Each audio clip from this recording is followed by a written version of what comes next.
প্রিয় দেশবাসী, আসসালামু আলাইকুম। আমি আপনাদের পান্না ভাই বলছি আমেরিকা থেকে। মুক্তিযোদ্ধা প্রফেসর ডক্টর ইমারত হোসেন পান্না। আমার আজকের ভিডিও শুধু আপনাদের জন্য, শুধু প্রবাসীদের জন্য। প্রবাসী ভাই ও বোনেরা, দয়া করে লক্ষ্য করুন, শুধু আপনাদের জন্য আমি এই ভিডিও তৈরি করেছি। যদি সম্ভব হয় আমার এই ভিডিওটা সাবস্ক্রাইব করবেন, শেয়ার করবেন, লাইক করবেন। সেটা বড় কথা না, বড় কথা হচ্ছে শুনুন আমি কি বলতে চাই। আমি বাংলাদেশ সরকারকে আলটিমেটাম দিতে চাই, সতর্কবাণী শোনাতে চাই। বাংলাদেশ সরকার, সেটা হাসিনা আমলের সরকার কিংবা ইউনূস আমলের সরকার, আর বর্তমান বিএনপি আমলের সরকার, বিএনপি মাত্রই এসেছে, খুব বেশি দিন হয় নাই। এরা সব সময় প্রবাসীদের ধোঁকা দিচ্ছে, প্রবাসীদের ঠকাচ্ছে, প্রবাসীদের ন্যায্য দাবি তারা পূরণ করতেছে না। তারা মনে করতেছে প্রবাসীদের তারা আমলা কামলা মনে করে। তারা মনে করে কামলা, ওরা বিদেশে যাবে, মাথার ঘাম পায়ে ফেলে বিদেশি মুদ্রা অর্জন করবে, বাংলাদেশে পাঠাবে, আর বাংলাদেশের বাবুরা পায়ের উপরে পা রেখে আনন্দ করবে, আরাম করবে, গাড়ি হাঁকাবে। এটা আর হতে দেওয়া হয় না, এটা আর হতে দেওয়া যাবে না। আমরা প্রবাসীরা, আমি ৩৬ বছর যাবৎ আমেরিকায় প্রবাসী। আপনারা যারা প্রবাসীরা আমার এই ভিডিও শুনছেন, তারাও অনেক বছর যাবৎ বিদেশে মাথার ঘাম পায়ে ফেলে বৈদেশিক মুদ্রা উপার্জন করতেছেন, বাংলাদেশে পাঠাচ্ছেন। বাংলাদেশের মানুষ আরাম আয়েশ করে জীবন চালাচ্ছে। বাংলাদেশে তো এখন আর কোনো বৈদেশিক মুদ্রা উপার্জনের ব্যবস্থা নাই এই প্রবাসী ছাড়া। আর যেই প্রবাসীদের ইনকামে, যেই প্রবাসীদের উপার্জনে বাংলাদেশ চলছে, বাংলাদেশ কোন সাহসে সেই প্রবাসীদের এত এত অবহেলা করে? তাদের লজ্জা নাই? তাদের কি লজ্জা নাই? কেন আজও প্রবাসীরা বিদেশ থেকে আসলে ঢাকা এয়ারপোর্টে, চিটাগাং এয়ারপোর্টে, সিলেট এয়ারপোর্টে তাদের ব্যাগ কেটে সমস্ত মালামাল লুণ্ঠন হয়ে যায়, চুরি হয়ে যায়? কেন এখনো পর্যন্ত এয়ারপোর্টগুলোতে প্রবাসীদের সাথে দুর্ব্যবহার করা হয়? প্রবাসীদের খুব দুর্বল পেয়ে গেছেন, তাই না? বাংলাদেশ সরকার প্রবাসীদের খুব দুর্বল পেয়ে গেছেন, যার জন্য যা খুশি তাই করেন। প্রবাসীরা মাথার ঘাম পায়ে ফেলে তাদের পরিবারের জন্য কিছু শখের জিনিস কিনে আনে, আর এয়ারপোর্টে আপনারা সেটা চুরি করে নিয়ে যান, এবং চুরি করা জিনিস আপনারা নিশ্চয়ই ভাগ করে যার যার বাড়িতে নেন। এটা যে শুধু যারা ওই ব্যাগ বহন করে শুধু তারা চুরি করে তা না, তারা চুরি করে আপনাদেরকে নিশ্চয়ই ভাগ দেয়। যদি তা না দেয় তাহলে তার ব্যবস্থা নিচ্ছেন না কেন? দেখেন না, এই প্রবাসী এয়ারপোর্টে বসে ডুকরে ডুকরে কাঁদছে, বলছে ২ লক্ষ টাকার মালামাল নিয়ে এসেছি পরিবারের জন্য, আমার সব কিছু চুরি করে নিয়ে গেছে, আমার কিচ্ছু নাই, আমি কিভাবে বাড়িতে যাব? কি দুঃখজনক কথা, কি দুঃখজনক কথা। এরা মাথার ঘাম পায়ে ফেলে বাংলাদেশের জন্য উপার্জন করে, আর তাদের মাল আপনারা চুরি করে মহাফূর্তি করেন। শুনুন, আমাদের দাবি অত্যন্ত পরিষ্কার, এইভাবে চলবে না। আমাদের দাবি অত্যন্ত পরিষ্কার, প্রবাসীদের জন্য প্রবাসী মন্ত্রণালয় করতে হবে, প্রবাসীদের জন্য প্রবাসী মন্ত্রণালয় করতে হবে। সেই মন্ত্রণালয়ের মন্ত্রী কে হবে? অন্ততপক্ষে ২০ বছর প্রবাসে ছিলেন এরকম একজন প্রবাসী, অন্ততপক্ষে ২০ বছর প্রবাসে ছিলেন এমন একজন প্রবাসী মন্ত্রণালয়ের মন্ত্রী হবে। প্রবাসীদের জন্য প্রবাসী পুলিশ সৃষ্টি করতে হবে, প্রবাসীদের জন্য প্রবাসী পুলিশ সৃষ্টি করতে হবে।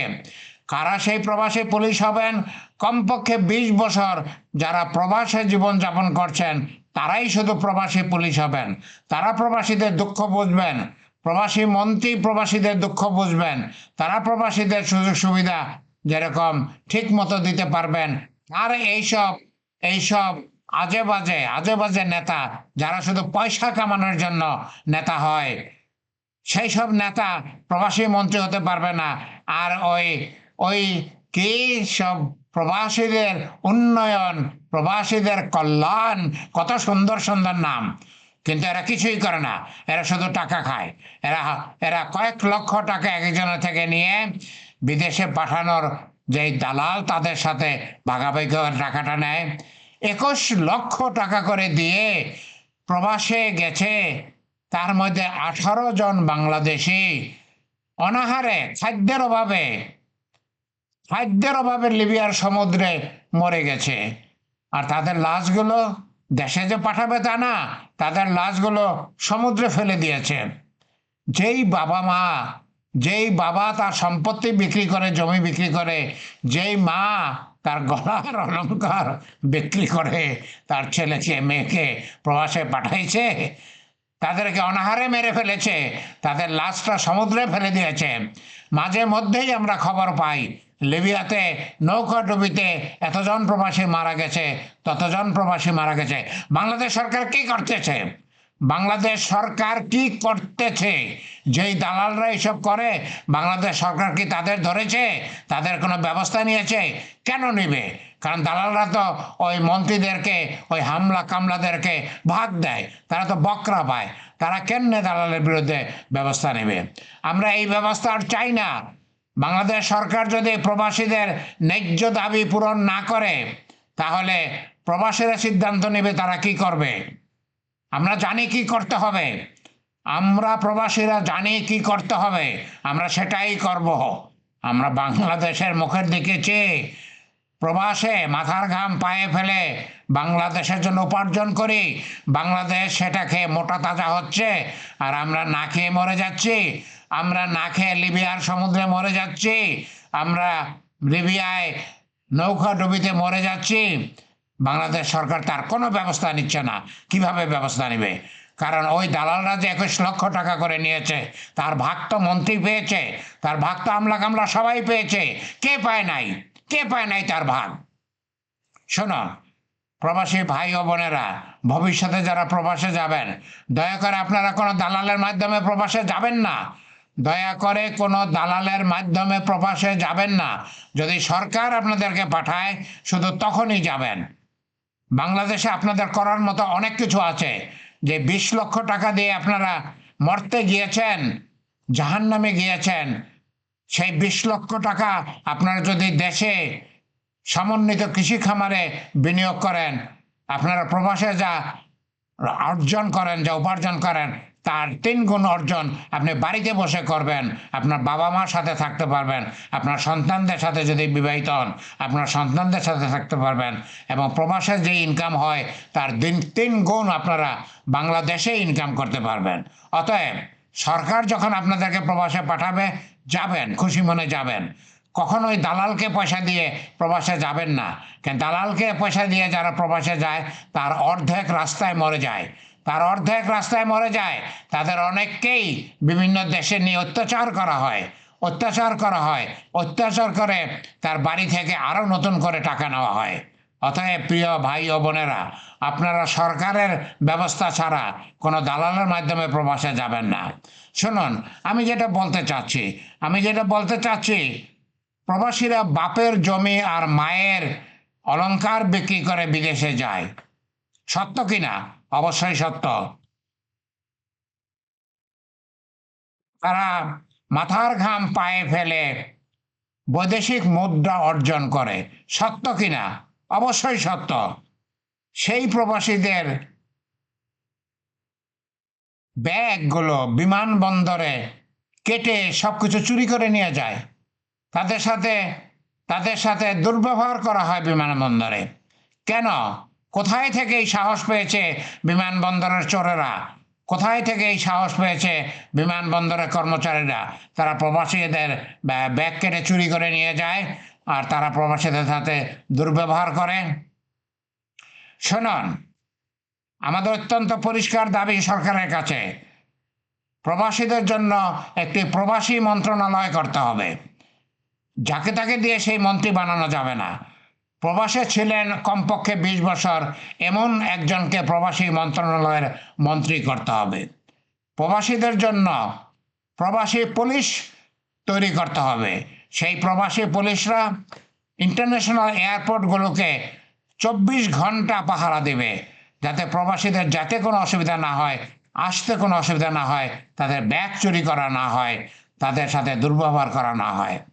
সমস্ত এয়ারপোর্টে সিসিটিভি ক্যামেরা লাগাতে হবে। যেই এলাকায় ব্যাগগুলো ওঠানামা করে সেখানে সিসিটিভি ক্যামেরা লাগাতে হবে। এবং প্রবাসী পুলিশ সেখানে সতর্ক প্রহরায় তাদের তাদের রাইফেল উদ্ধত করে রাখবে। যদি কোনো লেবার বেল্টে থেকে কোনো ব্যাগ নিচে নামায় যাত্রী এলাকায় আসার আগে, সাথে সাথে তাকে গুলি করে মেরে ফেলবে। ওই পুলিশদের সাথে ম্যাজিস্ট্রেট দিতে হবে, ম্যাজিস্ট্রেট যেন অর্ডার দিতে পারে, সাথে সাথে গুলি করে মেরে ফেলে। একটা দুইটা গুলি করে মেরে ফেলেন, দেখেন প্রবাসীদের ব্যাগ ওই পর্টাররা দরকার হলে মাথায় করে এনে প্রবাসীকে বুঝাই দেবে। কয়েকটা খুন করেন, কয়েকটাকে হত্যা করেন, কয়েকটা চোরকে হত্যা করেন, কয়েকটা বাটপারকে হত্যা করেন, কয়েকটা অফিসারকে শাস্তি দেন, সব ঠিক হয়ে যাবে। প্রথম কথা হচ্ছে প্রবাসীদের জন্য প্রবাসী মন্ত্রণালয় করতে হবে। দ্বিতীয় কথা হচ্ছে প্রবাসীদের জন্য প্রবাসী পুলিশ করতে হবে, এবং সেই পুলিশের সাথে মৃত্যুদণ্ড দেওয়া যায়, গুলির আদেশ দেওয়া যায় এরকম ম্যাজিস্ট্রেট থাকবে। এবং বিমানবন্দরে যেখানে বিদেশি বিমান আসে, দেশি বিমানের জন্য আমি তোয়াক্কা করি না, বিদেশি বিমান যেখানে আসে সেখানে 24 ঘন্টা প্রবাসী পুলিশ পাহারায় থাকবে। এবং সেই প্রবাসী পুলিশ অন্য কোনো পুলিশের কথায় চলবে না, শুধু প্রবাসী পুলিশ অফিসারের কথায় শুনবে। প্রবাসী পুলিশ অফিসারের গুলি করার ক্ষমতা থাকবে, গুলি করতে অর্ডার দেওয়ার ক্ষমতা থাকবে। এবং যদি কাউকে প্রবাসীদের ব্যাগ, কিংবা প্রবাসী না যে কারো ব্যাগ যদি বেল্টে থেকে নামাইতে দেখা যায়, তাহলে প্রবাসী পুলিশ সঙ্গে সঙ্গে গুলি করে তাদেরকে মেরে ফেলবে।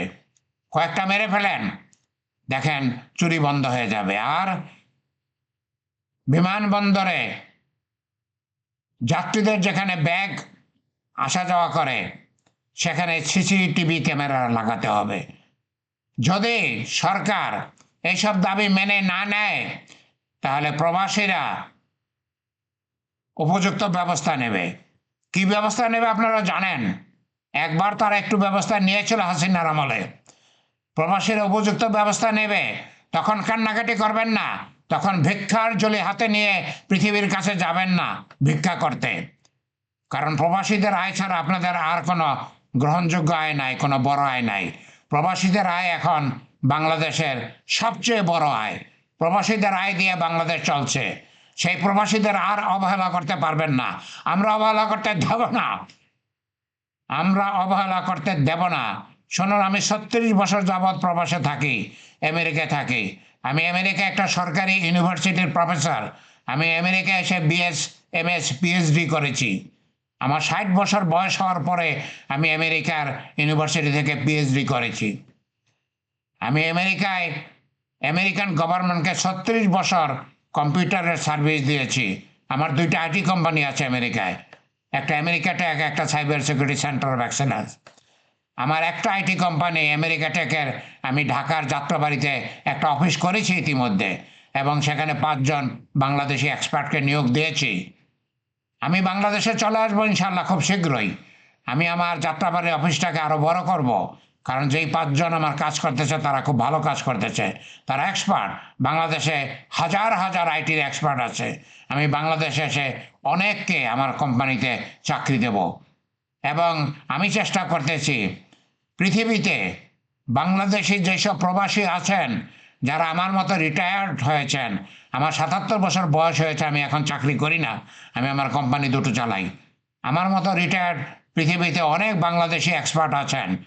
তাদেরকে যদি বাংলাদেশ দেশে ফিরে আনার চেষ্টা করেন, তাহলে বাংলাদেশ কোটি কোটি বৈদেশিক মুদ্রার বিনিয়োগ পাবেন, বাংলাদেশ ধনী হয়ে যাবে। সেটা কি বাংলাদেশ করবে? আমি গত 2 সপ্তাহ যাবৎ এর উপরে ভিডিও দিতেছি।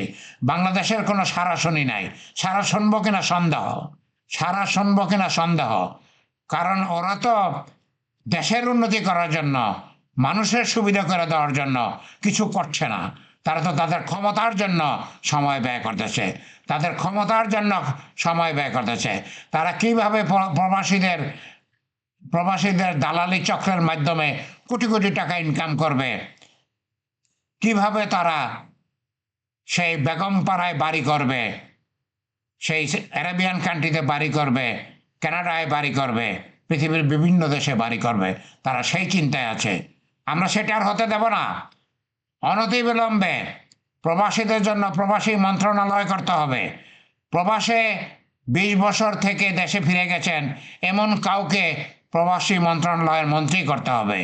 অনতিবিলম্বে প্রবাসী পুলিশ করতে হবে এবং প্রবাসী পুলিশের সাথে প্রবাসী পুলিশের অফিসার থাকবে যাদের মৃত্যুদণ্ড দেওয়ার, গুলি করার অনুমতি থাকবে।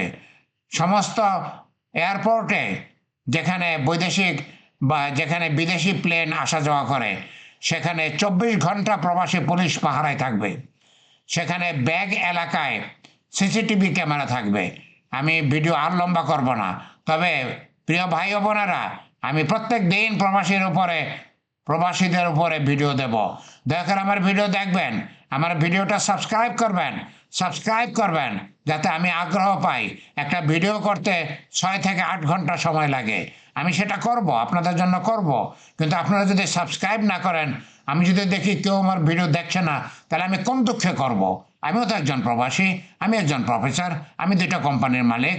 আমি কোন দুঃখে আপনাদের জন্য সময় নষ্ট করব যদি আপনারা আমার ভিডিও সাবস্ক্রাইব না করেন, যদি আপনারা আমার ভিডিও না দেখেন?